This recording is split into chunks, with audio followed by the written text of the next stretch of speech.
জাতীয় স্মৃতিসৌধ সাভার থেকে সবাইকে স্বাগতম জানাচ্ছি। ঢাকার কোলাহল জীবন ছেড়ে একটু স্বস্তির নিঃশ্বাস নিতে প্রচুর পর্যটক অবসর সময় কাটাতে আসেন এই স্মৃতিসৌধে।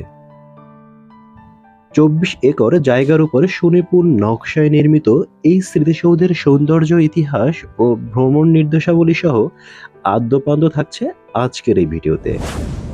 বাংলাদেশের স্বাধীনতা যুদ্ধে নিহত মুক্তিযোদ্ধা ও বেসামরিক বাঙালি ও অবাঙালিদের স্মৃতির উদ্দেশ্যে নির্মিত এই জাতীয় স্মৃতিসৌধ স্মারক স্থাপনাটি ঢাকা জেলার সাভার উপজেলায় অবস্থিত।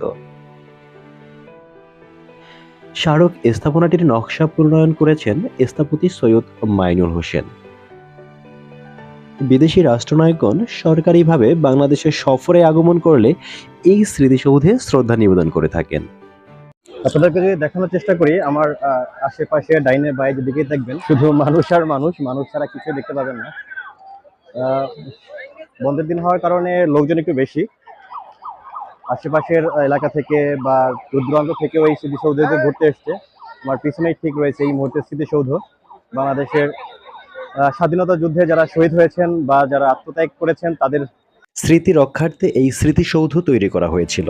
1978 সালে সাবেক রাষ্ট্রপতি শহীদ মেজর জিয়াউর রহমান স্মৃতিসৌধটি নির্মাণের উদ্যোগ গ্রহণ করেন এবং নকশা আহ্বান করেন।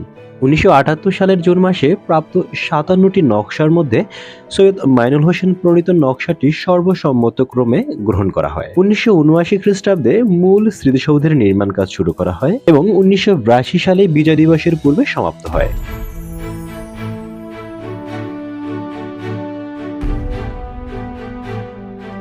এখানে আলহামদুলিল্লাহ অনেক ভালো লাগছে। পরিবেশটা অনেক সুন্দর, সবুজ,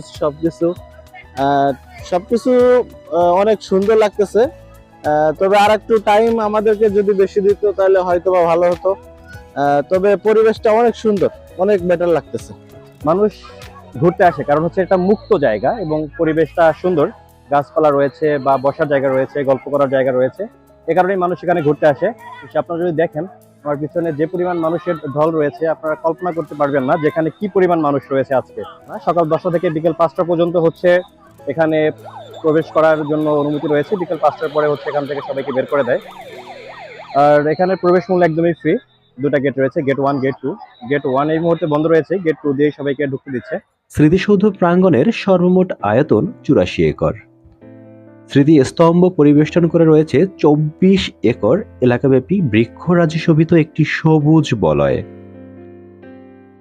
স্মৃতিসৌধটির উচ্চতা 150 ফুট বা 45 মিটার। সৌধটি 7 জোড়া ত্রিভুজাকৃতির দেয়াল নিয়ে গঠিত।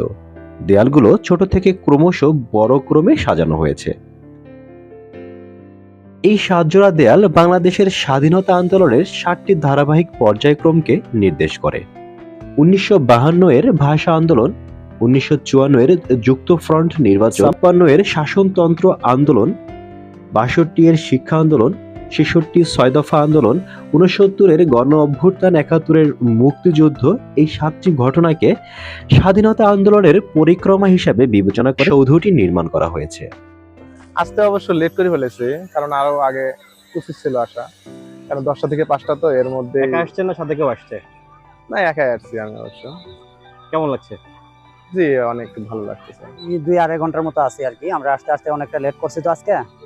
হ্যাঁ, আমরা 2 ফ্রেন্ডই আসছি, ওই 2 বন্ধুই আসছি। আমাদের গার্লফ্রেন্ড নাই তো। যদি এটা থাকতো সেক্ষেত্রে তো ভালো হতো। সবাই একজন একজন করে গার্লফ্রেন্ড নিয়ে আসছে। খুব আফসোস হচ্ছে গার্লফ্রেন্ড নেই, তাই তো? দেখে দেখে অনেকটাই মনে হয় যে খুদ হচ্ছে। স্মৃতিসৌধের মিনার ঘিরে রয়েছে কৃত্রিম হ্রদ, বাগান এবং সৌধ চত্বরে আছে মাতৃভূমির জন্য আত্ম-উৎসর্গকারী অজ্ঞাতনামা শহীদদের 10টি গণকবর। এছাড়াও স্মৃতিসৌধ প্রাঙ্গণে রয়েছে উন্মুক্ত মঞ্চ, অভ্যর্থনা কক্ষ, মসজিদ, হেলিপ্যাড ও ক্যাফেটেরিয়া। প্রতিদিন সকাল 10টা থেকে বিকাল 5টা পর্যন্ত এখানে ছোট বড় সকল দর্শনার্থীর ভিড় লেগে থাকে। এখানে প্রবেশের কোনো টিকিট বা টাকার প্রয়োজন হয় না। ছুটির দিনগুলোতে সাভারের স্মৃতিসৌধে যেন ঘুরতে আসে মানুষের মেলা বসে। স্মৃতিসৌধ ঘিরে বহু মানুষের কর্মসংস্থানের সৃষ্টি হয়েছে। কেউ কেউ কৃত্রিম ফুল, মাথার ব্যান্ড বিক্রি করেছে, কেউ বা আবার ময়ূরের ঝরে যাওয়া পেখম, গ্যাস বেলুন, স্ট্রিট ফুড সহ ভ্রাম্যমাণ দোকানে নানা জিনিসপত্র বিক্রি করে। যারা এখনো এই স্মৃতিসৌধে ঘুরতে আসেননি বা সময় করে আসতে পারেননি, তারা ঘুরে আসতে পারেন এই অকৃত্রিম সুন্দর একটি জায়গা থেকে। সবাইকে অসংখ্য ধন্যবাদ ভিডিওটি দেখার জন্য। আবার দেখা হবে নতুন কোনো জায়গায় নতুন কোনো ভিডিওতে। ততদিন ভালো থাকবেন। আল্লাহ হাফেজ।